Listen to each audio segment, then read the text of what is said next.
Because then you learn. But let's talk about a 24-hour economy. Yes. Yes. What are the proposals that the former president... By the way, today happens to be... I was prompted that today is the birthday of the former president. Happy birthday, excellent President John Mahama. We've already wished him a happy birthday. Yeah. So I guess we can move on to the nitty-gritty. Now, what has he said? He says on the 24-hour economy, it will include the operation of a 3-shift system by industries and commercial entities on a daily basis. Businesses will be encouraged to sign up with tax incentives. Encouraged. Yeah. Heightened security will be provided for safer cities and thereby, in effect, boost tourism. Lower electricity tariffs will be given after peak hours. Special meters will be employed to provide time of use tariffs to deliver cheaper power to such businesses during the hours of 10 a.m. and 6 p.m. And 24-hour economy, this initiative will be voluntary. Okay? Those are some of the proposals that have been put up. What did the Vice President say, Dr. Mahmoud Bawumia? He said, a 24-hour economy cannot be legislated by the government. There are many businesses already working 24 hours, including chop bars, like he said. The track record of John Mahama doesn't show innovative thinking. And finally, it is an idea that has not been well thought through. These are the two arguments. I'll start with you. Okay. A 24-hour economy. Yeah, sure. What will it mean for Ghana as far as your side is concerned? Yeah, no, it's obviously clear from what Vice President was saying that he clearly, has not understood what the whole policy is about, or because he's now the presidential candidate, he's going to obviously rubbish everything that comes from the other end. I was just wondering if somebody in his team has suggested this to him, this would have been his response, or at least would have given it a second look. I mean, what is doing? And then he said 3 things. I mean, you said things here, but he said 3 things. First of all, he said that the 24-hour economy is already happening. He spoke about mobile money and all of that. Then he said, the point to be made is that mobile money is not generating any income. Then he said it's impossible, as you just read. And then also he said it's a bad idea. So something that is already happening is impossible and it's a bad idea. So which of the 3 is which? At the end of the day, the 2 things we've talked about here, this brings the KT's issue in. This whole idea of import substitution is for us to be able to produce some of these things here. To produce some of these things, you need agro-processing, you need a whole lot of other industries to be working to do so. So President Mahama's proposal is not a proposal that should be poo-pooed at, but rather to take a good look at it and see. When you say it's already happening, it's not. Because for a 24-hour economy, you need a deliberate economic policy and strategy for you to be able to, intervene and get companies and businesses across various sectors to be able to work throughout the day, or by day I mean 24 hours. So this 3-shift thing that we are talking about, if you say it's already there, I mean, yes, there are hospitals, electricity company, and other water, and a few fire, law enforcement, who are already operating some kind of a 24 hours. But those are essential service economy. And the point even to be made is, even then, when was the last time you heard that someone had a major issue and called, for example, the police? Do you know the responses people get sometimes? You are getting robbed. And I'm putting this out there. Well, this is... It is there. I have been to hospital during the COVID era. There was a time I had an emergency. Went to our public hospitals. Trust me, the night thing is not... So it is no 24-hour. So that thing is not real. Well, that is what it's supposed to be. It may not be. But, of course, sometimes maybe if the demand and stuff are not there, you're going to get people sit at night, probably do nothing, and get used to that habit. But then if there are a lot of activities, like 24-hour economy is running, the police cannot sit down idle. But what I want to say, the point I was trying to make, is that a 24-hour economy in that sector is actually, essential service sector. Those are the ones that are more or less legislated. For a hospital to open, 24 hours, those are legislated. But the 24-hour economy that John Mahama is talking about, it's not about the legislated economy. It's about creating an economy with incentives, stimulus packages to get people to want to do it and induce demand. We know already now that we have challenges with things we import into this country.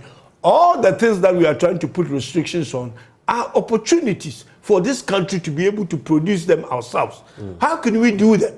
It's by being able to work, set up the factories and work and work and work to be able to do these things. I was just, before I said, look, Uganda has 24 sugar factories. 24. A country almost the same size of Ghana, the same kind of dynamics as Ghana. If Ghana were even to have 8, if we are to build 8 sugarcane factories in the next, say, 4 years, okay, that will be a third of the factories we have in Uganda. If those 8 factories should do 3 shifts, they will have to do 3 shifts to be able to meet the level of production. If you are looking at it that they are doing the same amount of production, we will have to do 3 shifts with 8 sugar factories in this country to be able to match the level of production in Uganda. That should worry us. So these are some of the things that President Mahama is proposing, and there are a lot of industries. We have agro processing, pharmaceutical manufacture. This document is out. I believe you have seen it.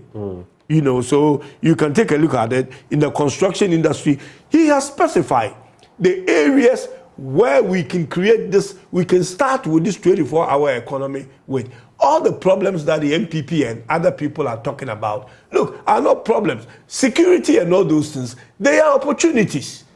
If the security is our concern, whatever we need to do in the security will create jobs for people to do. If the police size cannot handle 24 hours, it means more recruitment into the police service. Whatever you see as a challenge. I mean, the chop bus is talking about that they operate 24 hours. Probably more chop bus will operate 24 hours because people are working 3 shifts and they have to eat. Food is actually an essential, what is it called? It's one of the essential things you can, if you go outside, you can find 24 hours, you can find food to eat. So food becomes an essential service and it creates jobs. A watch seller who does watching at a construction site in the morning can herself or others come in and do 2 other watch sales. So this is the job. The main thing for 24-hour economy is to create jobs for a lot of our people who don't have work to do. Unemployment is now. Unemployment. I'll just finish on this and I'll give you the whole day too. Okay. Yeah, 24. If we get all these people to work, the 12% or so unemployment that we're experiencing in this country will go down. We have done 1D, 1F. We have not solved that problem. So, look, the document is out there. Instead of us talking about it, my brother, you can go and take a look at it, or you can have my copy and go through it in the comfort of your own home, and be able to see this. Okay. Because they are not paying attention to it. They are just saying that this one came from. If it had come from Dr. Baumia, that would have been the thing that... And that is my problem. In fact, it reflects a message, and I'm going to read the message. You see, sometimes I see, for example, someone sends a message with NDC colors, and the person says something obviously skewed because you can tell that this person is affiliated with the NDC. Absolutely. Also, you see that sometimes from the MPP. I have one here. Teacher Kujo Tepa, Enyina Soso, and MPP colors in there. And the person actually says, Assemblyman hopeful, Enyina Soso electoral area. Yeah. Then the person sends a message. Former President Mahama and the NDC cannot even explain what goes into this 24-hour economy. Yet you claim it is... Hold for me. Yet you claim it is groundbreaking. What at all do you people take Ghanaians for? You are just throwing something out there and start claiming it is groundbreaking so that Ghanaians will swallow it and vote for you. I put it to you. If the Vice President had proposed this, would you be saying the same thing? And at the same time, you see, this is where I feel if we are not careful, we'll never develop. If we are thinking MPP, NDC, we are so polarized that we can't even read the room or read between the lines. So no matter what it is, once it's from this side, and yet. Once it's from that side, and yet. At the same time, Mr. Assemblyman hopeful, I wonder what you'll be doing in your assembly if you get the nod. But the TUC, the boss, Dr. Yaoba, has said this 24-hour economy is a game changer. The IEA has said that is the way to go. Guta, AGI, academics, economists, all my guests that I had recently on this show. Even yesterday, we had Austin Gami, a labor consultant. Industry players. We can't keep looking at things from it is MPP and yet it is NDC and yet we keep on like that. Only God knows. We have provided all right. questions and answers and place a devil advocate. Honorable Ricky, you can have a look at it. You've had your turn. I'm just encouraging him. Okay, so I want to set the record straight on this. From my end, I must say that the NDC has done what they do very well. Very, very well. And whether Ricketts like it or not, there's an endorsement of the 1D1F. What it means I will tell you why it's not. What it means is that the foundation for this concept has been laid, and they have to admit it. A huge chunk of this chunk of this concept is based on the success of the 1D1F, because this thing will not take off if there's no industry. That then is there industry? Especially when you are bleeding to the point where you are trying to cut by force, cut off imports of certain basic things that we are supposed to be producing in the first place. Is there industry? I thought you'd let me. No, just an intervention. Argument. So my key thing here is that listen, whether we like it or not, I call this an enhanced version of the 1D1F, which has been repackaged. And to be sold to Ghanaians. And I have nothing wrong with the NDC being smart about something that is existing and repackaging it for Ghana. In the sense that... Can I come in briefly? In the sense on the word repackaging. Can I come in briefly? In the sense that, listen, if I'm and I cited, for instance, cement. If I'm a cement production company, and through this initiative, if I'm already running 3 shifts, I'm going to get more incentives to do more. Fantastic. There's nothing wrong with that. But there has to be a cement manufacturing industry or soon to be created cement factory industry, which then comes back to the point that Ghana needs a lot of manufacturing.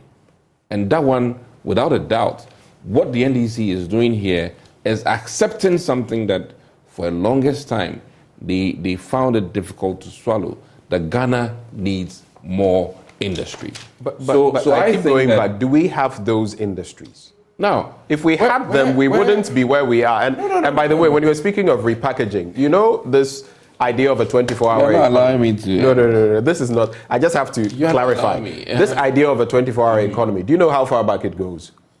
No. Way back, even when our 40-year development plan, how many years ago was that? Yes. It was in there, but even before the NDC took it up. SHS was also in our system. We had F-Cube. We had F-Cube there in a different manner for the northern region, which he knows. So the key point is here, listen, doing an expanded, enhanced program that exists, nothing wrong with that.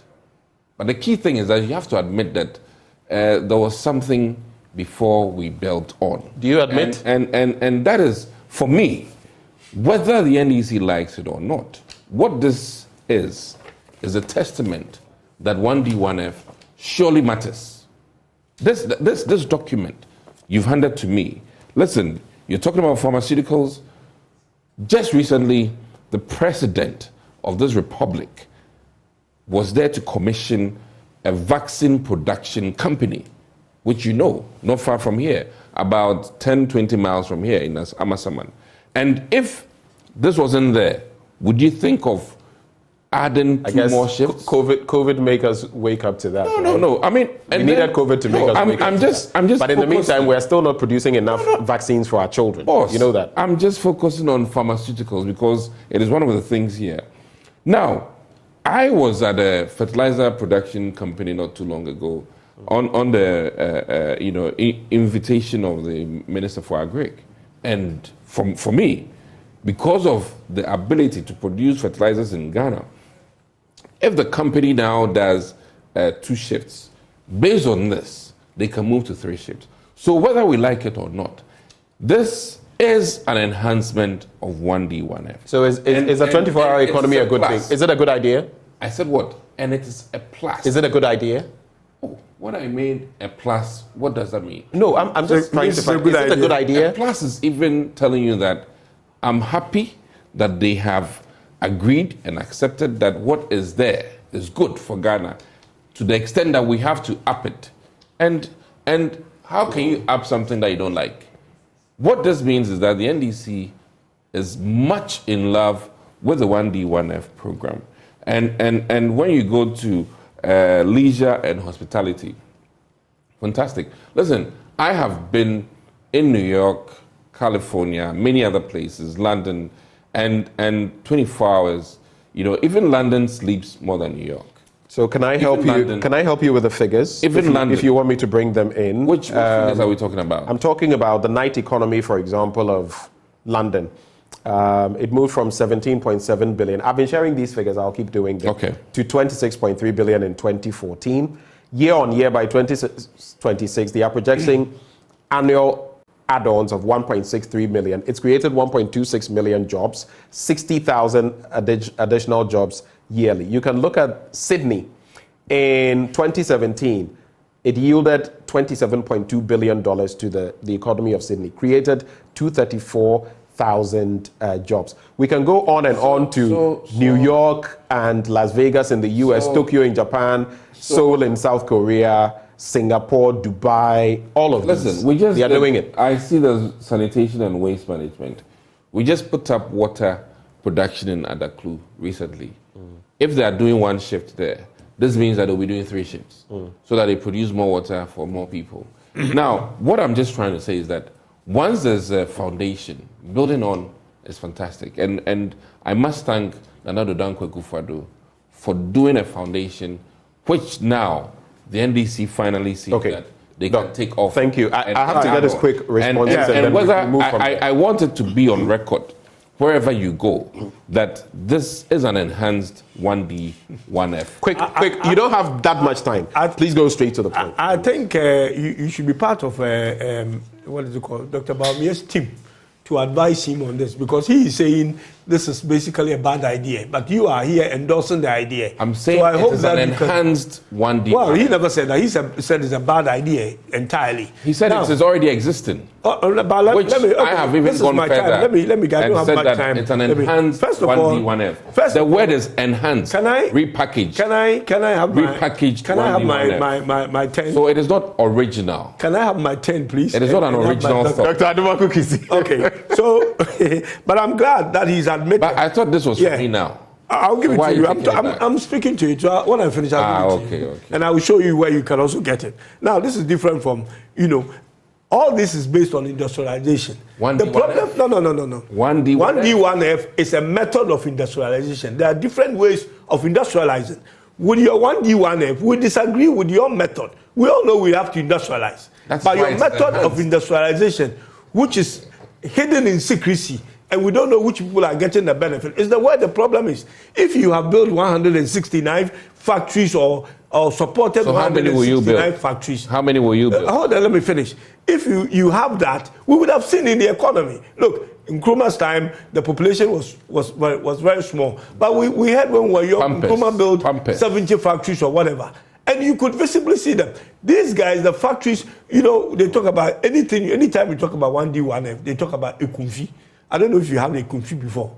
I mean, nobody knows what is happening. Ekumfi is not even marketed. You don't even hear. If there's something... We've spoken about that. It's not... But I have drunk Ekumfi. Okay, but the problem here is that our method of industrialization, our method of 24 hours will not be based on 1D, 1F.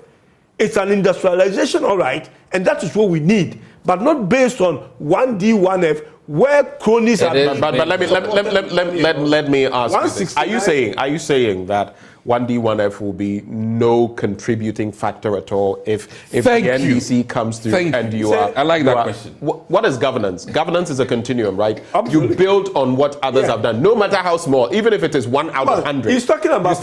Let me make the point. Yeah. Even if it's 1 out of 100, you build on something.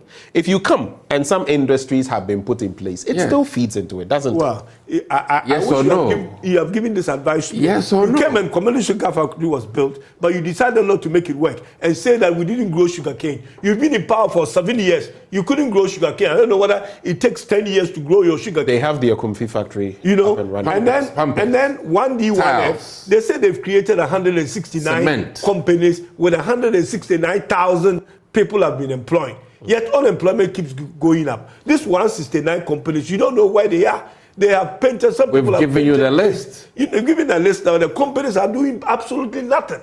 That is not industrialization. That is But the truth, You are the creating truth is that That is on cottage industries. The truth is that some of them are up and running, and we've Yeah. also checked on some Well, that, tell me the ones that are in a shambolic state. Pampers. Nothing is We've heard happening. about Pampers. What else do you know that is? I would leave that. I would leave that to Pampers, ceramics, cement manufacturing. Look, what you are doing is not industrialization. You are just enriching your cronies. That's basically what you are doing.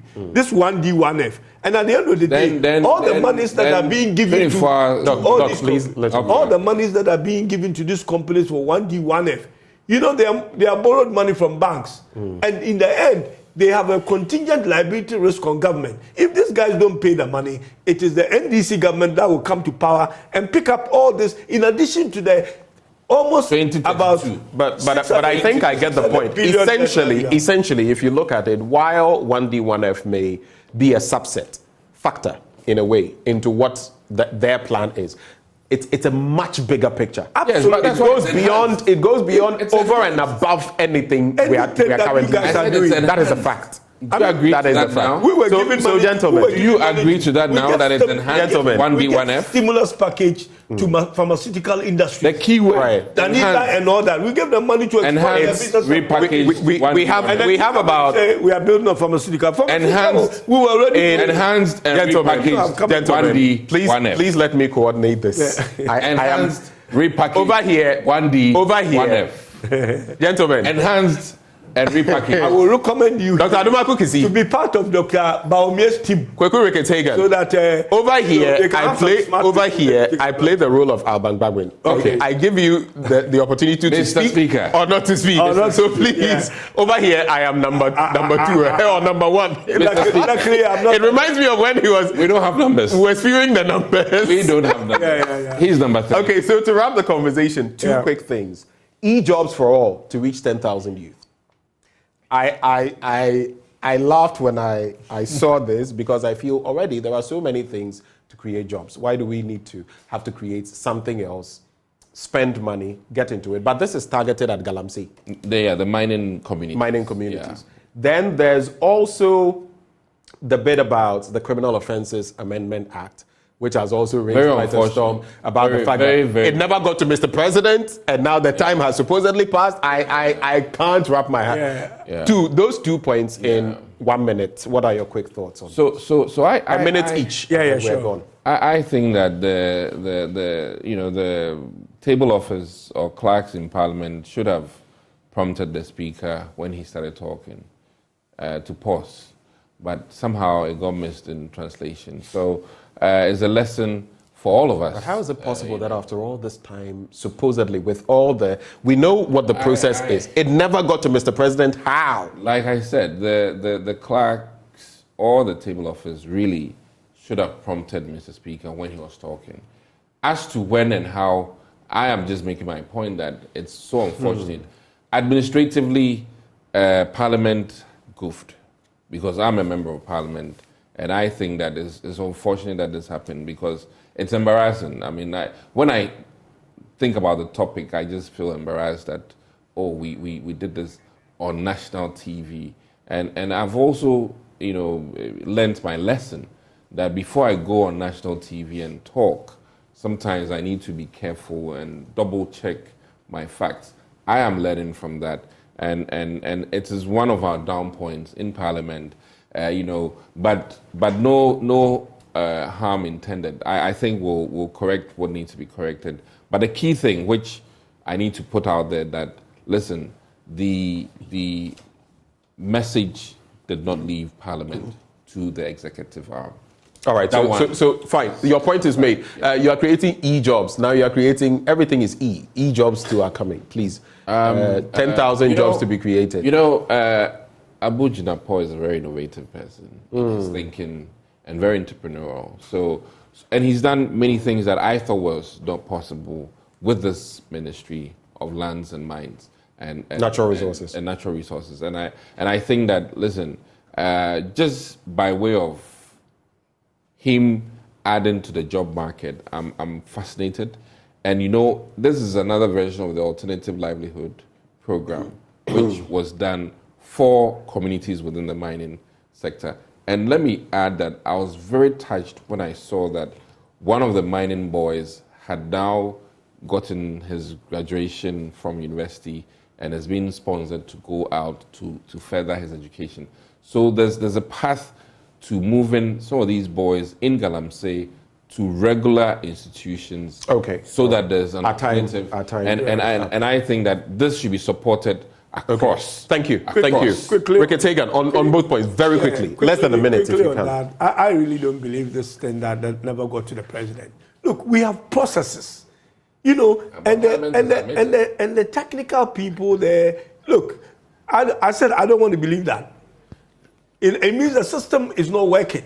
I mean, imagine if E-Levy had got stuck somewhere. Somebody at the presidency would have asked for it, though it happened in Parliament. There are processes. There are places where these things get to.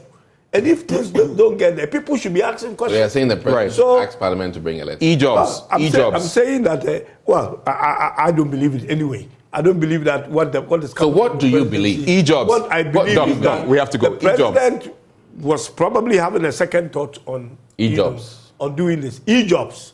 I mean, again, another 11th hour thing these guys are doing. President put his presidency on this Galamsey from the beginning of his presidency, that if he fails, he will resign. He's still in power. Now, at the 11th hour, he's about to leave power. He's creating e-jobs. They will say better late than never. But this will never see any. It's another avenue for people to corrupt themselves and enrich themselves. And then another professor, what is it called? What's his name? The professor was a minister, environment minister. No professor has talked. Another professor, Frimpong Mansu, will be writing another. What is it All right, thank you, gentlemen. This is where we are going to have to cap off the conversation. We'll be writing a report. I never stop smiling and laughing when I have MPs in the studio. It's always very interesting. But thank you so much for coming. Yes. Now you are doing this. So we've had Kweku Riketagan, Member of Parliament for Cape Coast South, Dr. Dixon Adomako Kisi, MP Anya Sowutuom. We are grateful for what you are doing with the road, and we hope that it's not in your purview as members of Parliament, but at least you are getting something. We are getting something. Still a developing economy. Well, we have AM Business coming up shortly after the break, and it's courtesy of EcoBank, the Pan-African Bank. Today, as Ghana strives towards digitizing its economy, the adoption of emerging technology and innovations in business processes remains critical. But how do we handle that? That conversation after the break.